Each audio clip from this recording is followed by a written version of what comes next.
We can't fund every crisis in your life. Don't guilt trip us. Those were the words my mother said to me while my 3-year-old son was dying in a hospital bed 20 miles away. Not, we'll figure it out. Not, how can we help? Just cold, clean rejection wrapped in a tone that made me feel like I was asking for a favor instead of begging to save my child's life. My parents had just spent $530,000 on my sister's wedding at the Biltmore estate. Celebrity florists, custom gowns, a champagne tower that cost more than my car. But when I asked them for $29,000 to cover the surgery that would keep Noah alive, they looked at me like I'd asked them to burn their house down. This is the story of how I learned that family isn't always the people who share your blood. Sometimes it's the stranger who shows up when everyone else walks away. And sometimes, the greatest revenge story isn't about getting even. It's about closing the door and finally choosing peace. If you are watching this, kindly help us to push the video to others by liking and commenting where you are watching from. Thank you. Now let's continue. I stood on my parents' front porch in Raleigh, North Carolina, clutching a manila folder that felt heavier than it should have. Inside were medical bills, insurance denials, and a surgery estimate from Duke Children's Hospital that might as well have been written in a foreign language for all the good it did me. $29,000. That's what it would cost to save my son's life. The afternoon sun beat down on the back of my neck. I could hear a lawnmower running somewhere down the street. A dog barked. Normal suburban sounds. The kind of sounds that make you believe the world is a safe, predictable place. But I knew better now. I knocked. My father opened the door. He didn't smile. He didn't ask how Noah was doing. He didn't even look surprised to see me. He just looked at the folder in my hands and sighed like I'd come to sell him something he didn't want. "We need to talk," I said. My voice sounded steadier than I felt. My mother appeared behind him, arms crossed, lips pressed into a thin line. She was wearing the silk blouse she'd bought for Lauren's engagement photos. I recognized it immediately because I'd been the one who drove her to the boutique to pick it up. "Is this about money?" she asked. I nodded. My throat was tight. I could feel tears building behind my eyes, but I refused to let them fall. Not yet. Not until I'd said what I came to say. Noah needs surgery. It's urgent. The insurance covered most of it, but we still owe $29,000 up front before they'll schedule the operation. Without it, they won't move forward, and the doctor said we can't wait. My father shook his head before I even finished. His jaw was set, his eyes were cold. "Claire, we just spent a fortune on your sister's wedding. The timing is bad." My mother's voice was sharper, impatient, like I was interrupting something important. "We can't fund every crisis in your life. Don't guilt trip us." I stared at them. For a moment, I couldn't speak. I couldn't process what I was hearing. My parents had just thrown a wedding that cost more than $500,000. They'd rented the Biltmore estate in Asheville for the ceremony. 300 guests, a live orchestra. They'd flown in a celebrity florist from Atlanta who'd worked with Southern Living magazine. They'd served lobster and filet mignon. They'd had a 12-tier cake that required its own table and structural support. They'd bragged about it for months, to friends, to neighbors, to anyone who would listen. They'd posted photos on Facebook with captions like, "Our baby deserves the best," and "Nothing is too good for our Lauren." And now, 3 months later, they were telling me they couldn't afford to help save their grandson. "This isn't a crisis," I whispered. "This is your grandson's life." My mother's expression didn't change. If anything, it hardened. "We've already done everything we can for this family. You need to figure this out on your own." I felt something cold settle in my chest. Not anger, not even hurt. Just a kind of numb clarity that comes when you finally see something you've been refusing to look at for years. "He's 3 years old," I said quietly. "He has a heart defect. If he doesn't get the surgery, he could die." My father shifted his weight. Uncomfortable, but not enough to change his mind. "We understand that, but we're not a bank, Claire. You're an adult. You have a husband. You need to handle your own problems." I left without another word. I walked to my car, sat in the driver's seat, and stared at the steering wheel until my hands stopped shaking. The folder sat in my lap. The number stared back at me. $29,000. It might as well have been 29 million. I drove back to the hospital where Noah was waiting for me with his stuffed elephant and his tired, trusting eyes. He asked me if Grandma and Grandpa were coming to visit. I told him they were busy. He nodded and went back to coloring. That was the moment something inside me cracked. Not loudly, not dramatically. Just a quiet, permanent fracture that would never heal. It wasn't the first time my parents had chosen my sister over me. It was just the clearest. Growing up in Raleigh, I learned early that love in our house was a performance. My older sister, Lauren, was the star. I was the stagehand. She got the trophies. I got the camera. She got the college fund. I got a part-time job at 16 to pay for my own books. Our house was a shrine to Lauren's accomplishments. The hallway was lined with framed photos of her in her cheer uniform, holding trophies, accepting awards.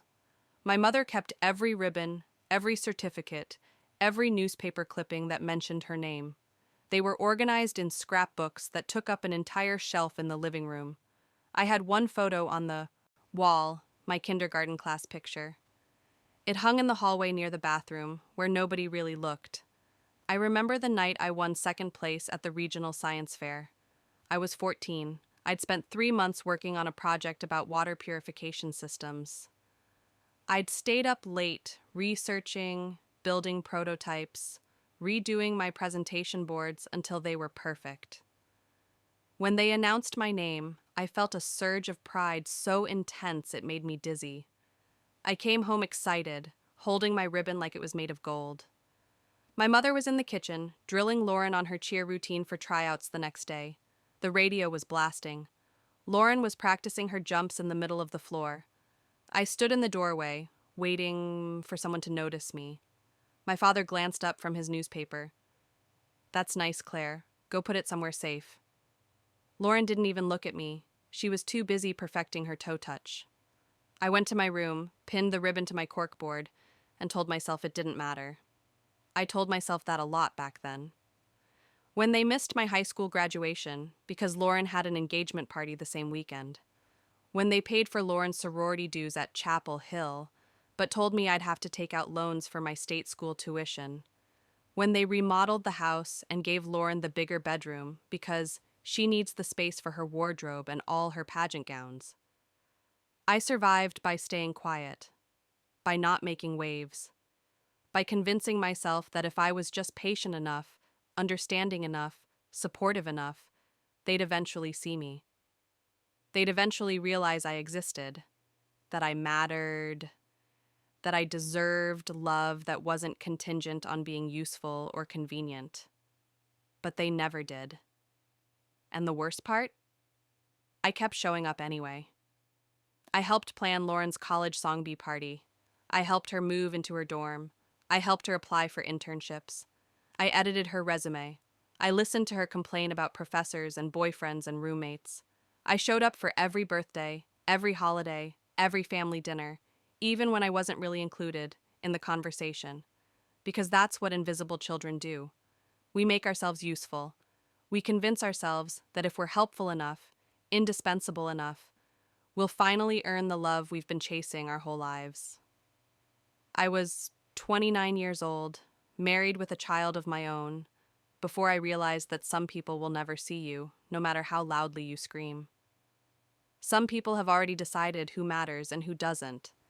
And once you're in the second category, there's no amount of proving, achieving, or sacrificing that will move you into the first.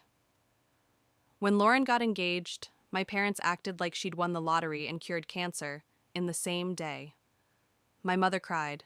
My father opened a bottle of champagne that cost more than my monthly rent. They immediately started planning what they called the wedding of the century, and they meant it. They sat me down 2 days after the engagement, and told me they'd budgeted $530,000 for the wedding, $500,000, for one day. I tried to keep my face neutral. I tried not to think about the fact that I'd gotten married at a small church with 50 guests and a reception at a local restaurant. My parents had contributed $5,000. They'd told me it was generous. They'd told me to be grateful. But for Lauren, the sky wasn't even the limit. They rented the Biltmore estate for the ceremony and reception. They hired a celebrity florist who'd done arrangements for a governor's daughter. They flew in a wedding planner from Charleston who specialized in what she called luxury Southern events. My mother spent hours on the phone with her, discussing things like ambient lighting and experiential tablescapes. My father wrote checks without flinching. Every time a new expense came up, and they came up constantly, he'd just pull out his checkbook and sign his name. Calligraphy for 300 invitations? Sure. A string quartet for the ceremony and a 12-piece band for the reception? Why not? A dessert table with 6 different types of cake, plus a candy bar, plus a chocolate fountain. Absolutely. My mother called me 2 weeks after the engagement. "We need your help," she said. "There's so much to coordinate. You're organized. You're good at this kind of thing." I should have said no. I should have told her I had my own life, my own family, my own struggles. But I didn't. Because some part of me, the part that was still that 14-year-old girl standing in the kitchen doorway with a science fair ribbon, thought that maybe this time, if I helped enough, they'd finally appreciate me. So I showed up. I made spreadsheets, I called vendors, I compared prices, I scheduled appointments, I drove to bridal boutiques in Charlotte and Durham and stood outside with an iced coffee while Lauren tried on gowns that cost more than my car. No one thanked me, no one asked how I was doing, no one seemed to notice that I was working 40 hours a week as an administrative assistant, raising a toddler, and volunteering my weekends to plan a wedding I couldn't even afford to attend if I wasn't family. One afternoon, about 2 months before the wedding, my mother and I were sitting at her dining room table reviewing the seating chart. It was a massive undertaking, 300 guests, 30 tables, place cards written in calligraphy. My mother was stressing about who to sit next to whom, which family members were currently feuding, which friends needed to be close to the dance floor. She pointed to a table near the back of the reception hall, close to the kitchen doors. "You and your family can sit here." I looked at the chart. Lauren's college friends were at the front tables, right next to the head table. Distant cousins I hadn't seen in years were seated closer to the stage than I was. Even my parents' neighbors, people who barely knew, Lauren, had better seats. "Why are we so far back?" I asked. My mother didn't even look up from her notes. "It's just logistics, Claire. Don't make it personal."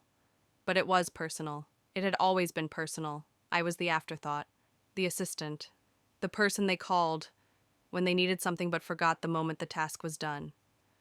I swallowed my anger. I told myself it was just one day, one wedding, one last performance before I could step back and build my own life, free from the constant weight of trying to matter to people who'd already decided I didn't.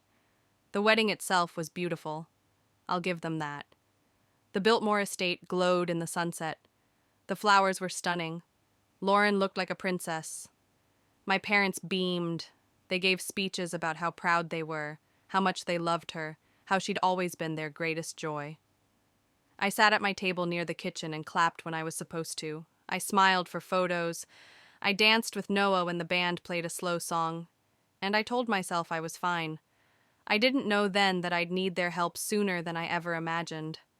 I didn't know that in less than a year, I'd be standing on their porch, begging for a fraction of what they'd spent on centerpieces. But I should have known, because people don't change. They just show you who they are over and over again until you finally believe them. Noah collapsed on a Tuesday in late September. We were at the park near our apartment in Durham. It was one of those perfect fall afternoons. The air was cool. The leaves were just starting to turn. The playground was full of kids laughing and running and climbing. Noah was running toward the swings, laughing, his little legs pumping as fast as they could go. He'd just learned to pump his legs on the swing by himself, and he was so proud. He wanted to show me every single day. And then, without warning, He stopped, mid-stride. His face went pale. His hand went to his chest. He dropped to his knees. I ran to him. My heart was pounding so hard I thought it would burst out of my chest. "Noah? Baby? What's wrong?" He couldn't answer. His breathing was shallow and fast. His lips were turning blue. His eyes were wide with fear. I scooped him up and ran to the car, my hands shaking so badly I could barely get the keys in the ignition. He was so light, so fragile. I kept talking to him the whole drive, telling him it was going to be okay, that Mommy was here, that we were almost at the hospital. Duke Children's Hospital was 15 minutes away. I made it in 8. The ER staff took him immediately. They hooked him up to monitors. They ran tests, blood work, EKGs, chest x-rays. I stood in the corner of the room, trying to stay out of the way, watching the numbers on the screen and not understanding any of them, but knowing they weren't good. A nurse brought me to a waiting room. She told me a doctor would be with me soon. I sat in a plastic chair, staring at a wall decorated with cartoon animals, and felt the world tilt sideways. The cardiologist was a woman in her 50s with kind eyes and a calm voice. She sat down next to me and explained everything slowly, like she knew I was barely holding on. Noah had a rare congenital heart defect. It wasn't genetic. It wasn't caused by anything I did or didn't do during pregnancy. It just was. "It's called an atrioventricular septal defect," she said. "There's a hole in the wall between the chambers of his heart. It's affecting his blood flow. That's why he collapsed." I nodded. I didn't really understand, but I nodded anyway. "He needs surgery," she continued. "Soon, ideally within the next 2 weeks. Any longer, and the risk of complications increases significantly." My throat closed. "How soon?" "As soon as we can schedule it.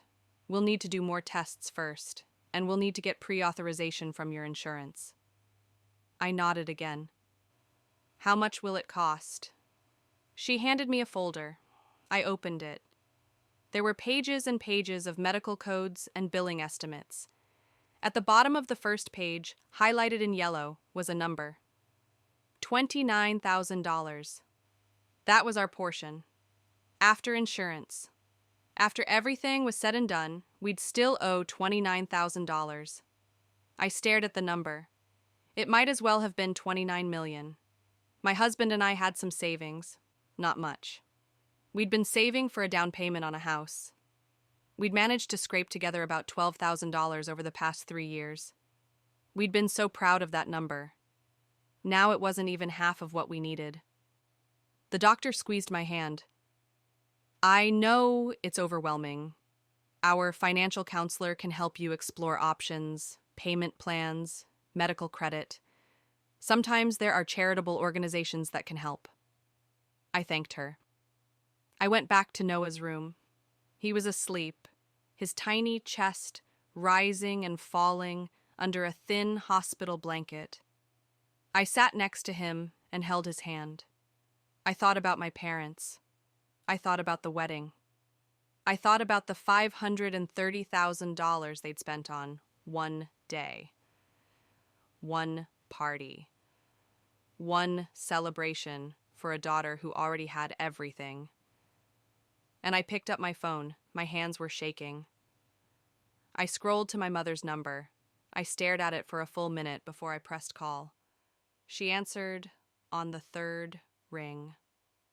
"Claire, what is it?" Her voice was neutral, not warm, not cold, just neutral, like I was calling about nothing important. "Mom," I said, my voice cracked. "I need your help." My mother's tone shifted immediately, from neutral to irritated. "What is it, Claire? We're at dinner." I could hear clinking dishes in the background, the murmur of conversation. They were at a restaurant, probably somewhere nice. My father said something I couldn't make out, and my mother laughed. I took a breath and explained everything. The park, the collapse, the ER, the diagnosis, the surgery. I tried to keep my voice steady, but by the time I got to the part about the cost, I was crying. $29,000, I said. That's what we still owe after insurance. We have some savings, but not enough, and the doctors said we can't wait. He needs the surgery now. There was a long pause. I could hear my mother breathing. I could hear my father asking what was wrong. Then his voice came on the line. He must have been listening on speakerphone. "Claire," he said, and his tone made my stomach drop. "We just spent a fortune on your sister's wedding. We're still paying off, the photographer and the caterer. The timing is it's bad." "This is different," I said. My voice was rising. I couldn't help it. "This is Noah's life. This isn't about timing. This is about your grandson." My mother cut in. Her voice was sharp, cutting. "We can't fund every crisis in your life, Claire. You're being dramatic. Children get sick all the time. You'll figure it out." "Dramatic?" I couldn't breathe. "My son could die." "Don't be ridiculous," she said. "The doctors will take care of it. That's what hospitals do. You always do this. You make everything about you. You make everything seem like the end of the world." My father's voice was gentler, but no less final. "We've already done so much for this family. We just gave your sister the wedding of a lifetime. We can't be expected to bankroll everyone's problems. You're an adult. You have a husband. You need to figure this out on your own." "But you spent over $500,000 on a wedding," I said. My voice was barely a whisper now. "You spent that on one day.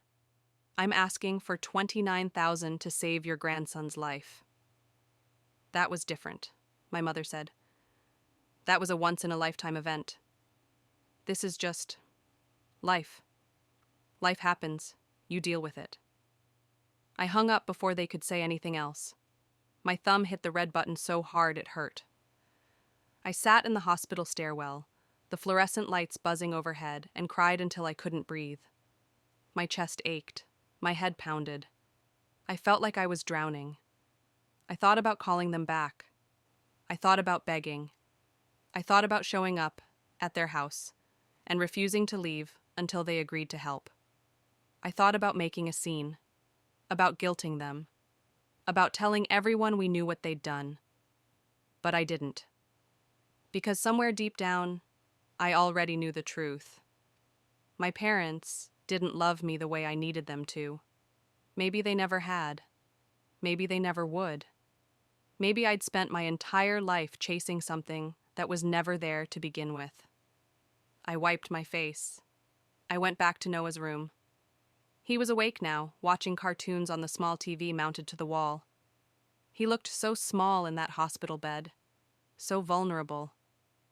"Mommy," he said, "are Grandma and Grandpa coming?"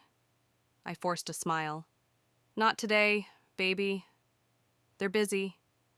He nodded and went back to his cartoons. He trusted me. He believed me when I said everything would be okay. I sat next to him and held his hand. "I'll figure it out," I whispered. "I promise." But I had no idea how. And for the first time in my life, I felt truly, completely alone. Like I was standing at the edge of a cliff with no one to catch me if I fell. The weight of it was crushing. The fear was paralyzing. And my parents, the people who were supposed to protect me, support me, show up when it mattered, had just closed the door in my face. Help came from the last place I expected. Mrs. Henderson lived next door to us in a small duplex in Durham.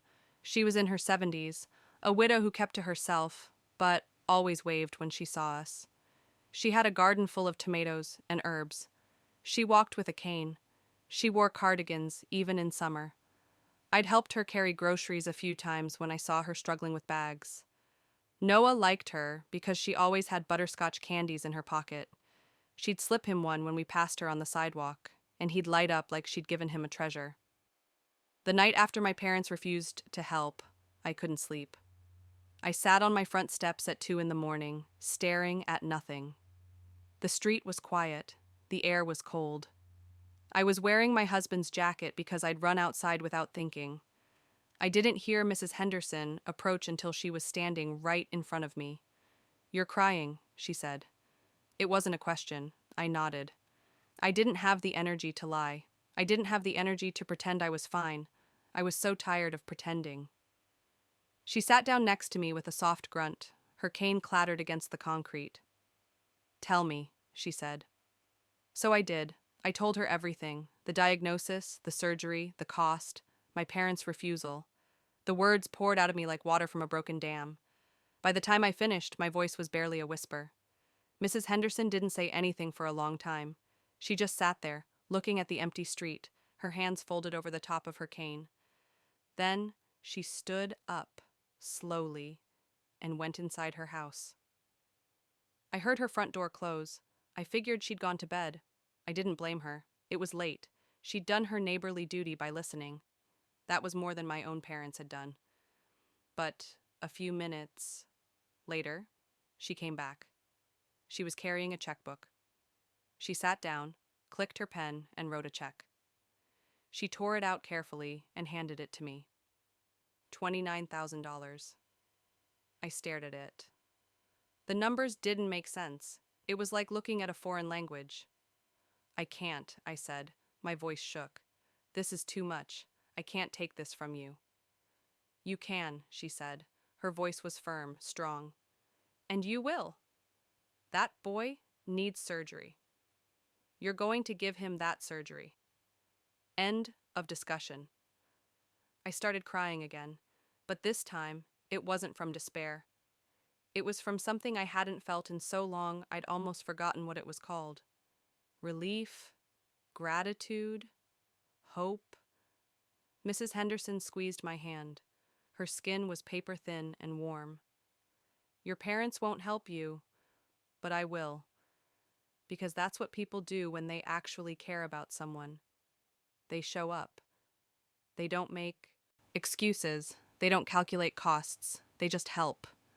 I couldn't speak. I just held the check and cried. A few days later, after Noah's surgery was scheduled and the hospital had confirmed payment, Mrs. Henderson invited me over for tea. Her house smelled like lavender and old books. We sat in her small living room, surrounded by photos of people I didn't recognize. "I need to tell you something," she said. She poured tea into delicate china cups. "I knew your parents a long time ago, before you were born." I looked at her, surprised. "What do you mean?" She took a sip of tea. "I was going through a rough time. My husband had just died. Cancer. We'd spent everything on treatments. I was drowning in medical bills. I was about to lose my house. Your parents were my neighbors back then, in a different part of Raleigh." I leaned forward. "What happened?" "They helped me," she said simply. "They paid off some of my debts. They brought me groceries. They told me I was family. They made me feel like I wasn't alone. Your father wrote me a check for $10,000. Your mother invited me to family dinners. I thought I'd found real friends, real family." Her expression darkened. "But the moment I was back on my feet, they cut me off, stopped returning my calls, acted like I didn't exist. I ran into your mother at the grocery store a year later, and she pretended she didn't recognize me." I felt something cold settle in my stomach. "Why would they do that?" Mrs. Henderson looked at me with sad, knowing eyes. "Because they only helped me when other people were watching. When they could tell the story at church. When they could post about it on social media before social media was even a thing. They helped me because it made them look good. Not because they actually cared." She set down her teacup. "Your parents only help when there's an audience, Claire. They don't know how to love privately. They don't know how to love without applause. And the moment you stop being useful, or the moment there's no one watching, they disappear." Her words didn't hurt. They clarified. They explained every single moment of my childhood. Every dismissal. Every time I was told to be quiet, to wait, to understand. Every time I was overlooked in favor of my sister. Every time I was treated like an employee instead of a daughter. I wasn't invisible because I wasn't enough. I was invisible because my parents only saw people when it benefited them, when there was something to gain, when there was an audience to impress. And I had never been useful enough to matter. I had never been public enough to showcase. I was just the quiet daughter in the background who didn't generate likes or admiration or social currency. Mrs. Henderson reached across the table and took my hand. You and Noah deserve better than that. You deserve people who show up when no one's watching, who help because it's the right thing to do, not because they'll get credit for it. I nodded.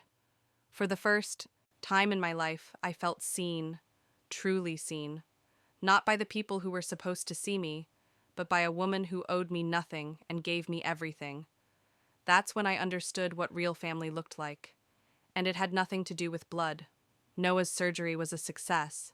The doctors repaired the defect.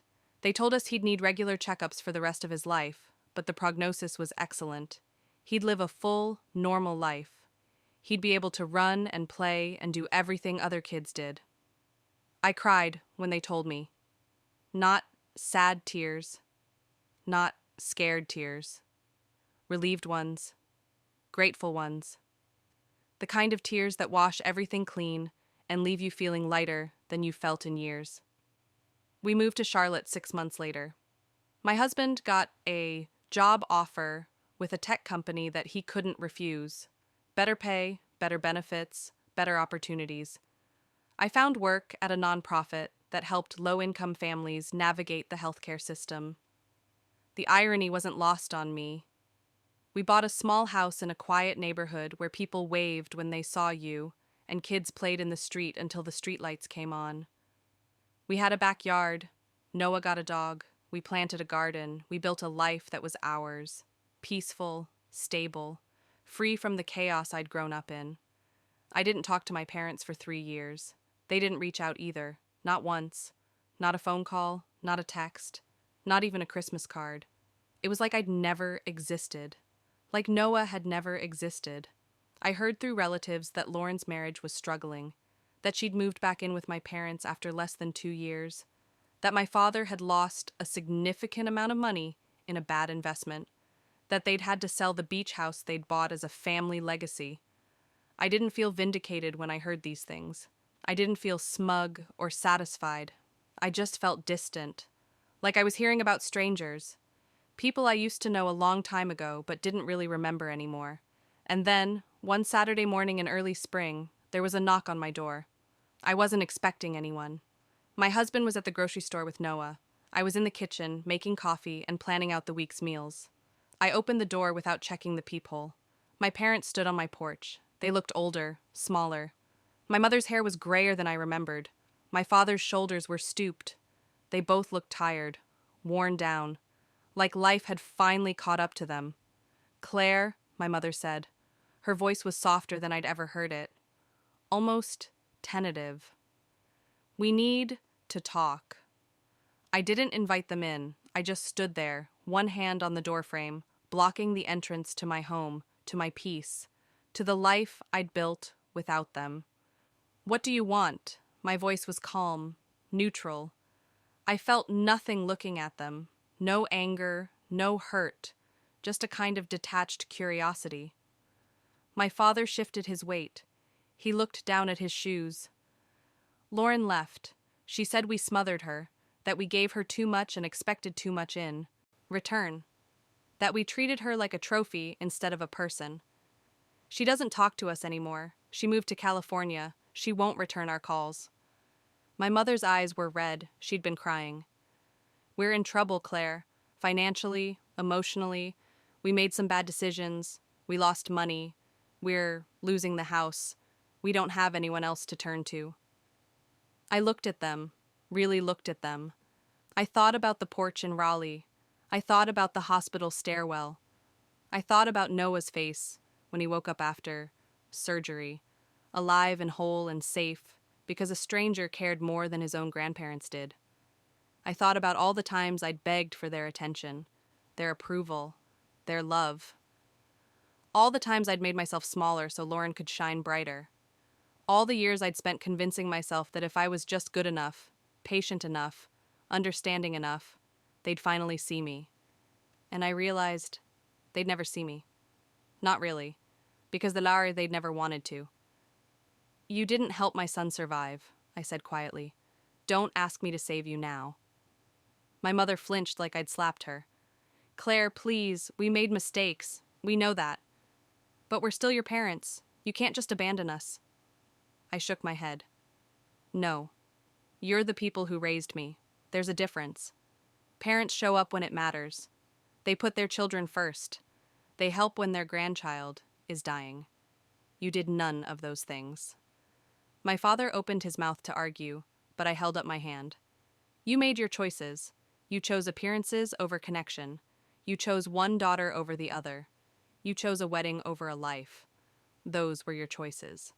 Now you get to live with them. I stepped back and closed the door. Not angrily, not loudly, just firmly, decisively. The way you close a chapter you're finally ready to let go of. Through the door, I heard my mother sob. I heard my father say something I couldn't make out. I heard their footsteps retreat down the walkway, across the driveway, back to whatever broken life they'd built for themselves. And I felt nothing but peace. Pure, uncomplicated peace. The kind of peace that comes when you finally stop carrying weight that was never yours to carry in the first place.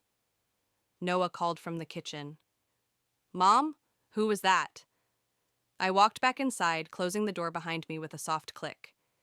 He was sitting at the table, working on a puzzle. He was 7 now, healthy, happy, full of life and energy and curiosity. His hair was messy.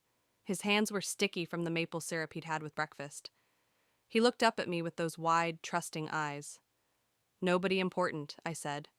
He studied my face for a moment, the way kids do when they're trying to figure out if you're telling them the truth. You okay?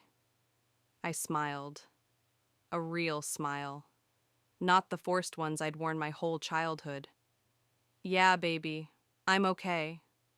And I was. For the first time in my life, I really was. I used to think revenge meant making someone pay.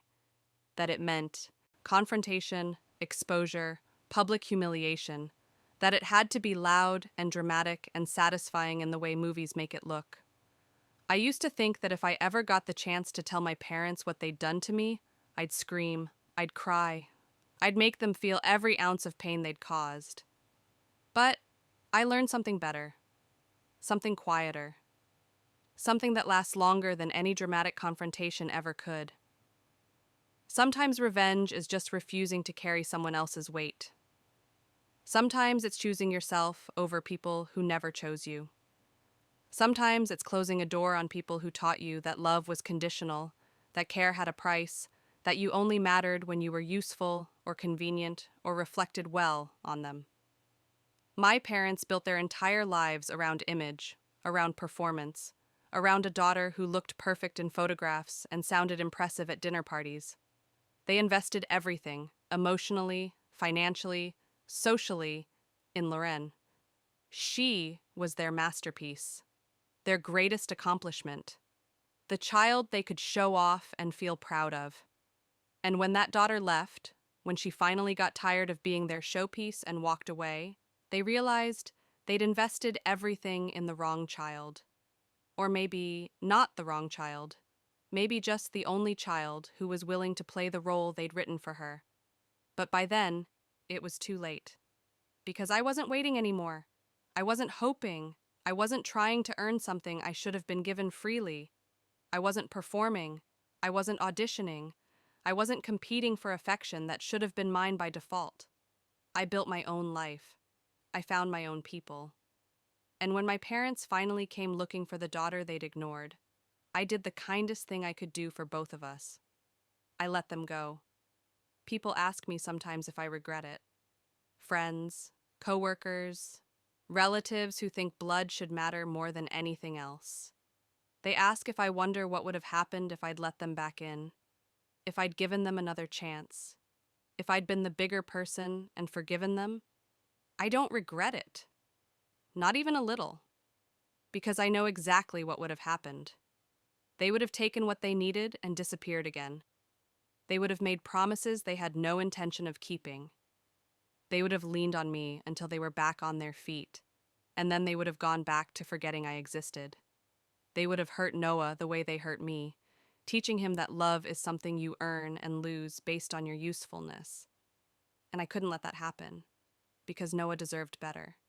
He deserved a mother who chose him first, who protected him, who showed him that love isn't something you beg for, or audition for, or earn through perfect behavior. It's something you give and receive freely, unconditionally, or not at all. That's the lesson I learned from toxic family stories like mine. That blood doesn't make you family. Loyalty does. Presence does. Showing up when it's hard, when there's no applause, when no one's watching, when there's nothing to gain. That's what makes you family. Mrs. Henderson taught me that. She's in her 80s now. She still lives next door. She comes over for dinner every Sunday. Noah calls her Grandma Henderson. She never asks for anything. She never keeps score. She just loves us, quietly, consistently, the way families should. My parents? I heard through the grapevine that they moved to Florida last year, some kind of retirement community. I don't know if they're happy. I don't know if they ever think about me or Noah. I don't know if they regret their choices or if they've convinced themselves they were right all along. And I've made peace with not knowing. Because their story isn't my story anymore. Their choices aren't my responsibility. Their regrets aren't my burden to carry. Some doors are meant to stay closed. Some chapters are meant to end without resolution or reconciliation or the kind of closure that ties everything up neatly. Some relationships are meant to be walked away from, not because you're cruel or unforgiving, but because staying would cost you more than leaving ever could. I look at Noah now, healthy, bright, loved, surrounded by people who actually show up for him, and I know I made the right choice. Not just for me, for him, for the life we built, for the peace we finally found. And if that makes me the villain in my parents' version of this revenge story, I can live with that. Because in my version, I'm not the villain. I'm not even the hero. I'm just a woman who learned to choose herself, who learned that sometimes the most radical act of self-love is walking away from people who will never love you the way you deserve. This isn't a story about getting even. It's not a story about punishment or karma or watching bad people get what they deserve. It's simpler than that. It's a story about a door and the quiet, permanent peace that comes when you finally close it. I'm Claire. I grew up invisible in toxic family stories that taught me love was earned, not given. I spent 29 years trying to prove I was worth loving, and then one day, I stopped trying. I closed the door, and I didn't look back. And on the other side of that door, there's a kitchen table covered in puzzle pieces. There's a son who knows he's loved without having to earn it. There's a woman next door who showed me what real family looks like. There's a life built on something real and solid and true. That's not revenge. That's freedom. And it's worth more than any wedding, any inheritance, any apology that comes 30 years too late and only exists because the people who hurt you finally need something from you. Some doors stay closed. Some chapters end without neat bows. And sometimes, the greatest act of love you can give yourself is refusing to reopen wounds that finally healed. Would you have opened the door? Or would you have done what I did and chosen peace over performance, boundaries over blood, freedom over guilt? The choice is always harder than it looks, but I promise you this. The peace on the other side is worth every difficult moment it takes to get there, and neither should you.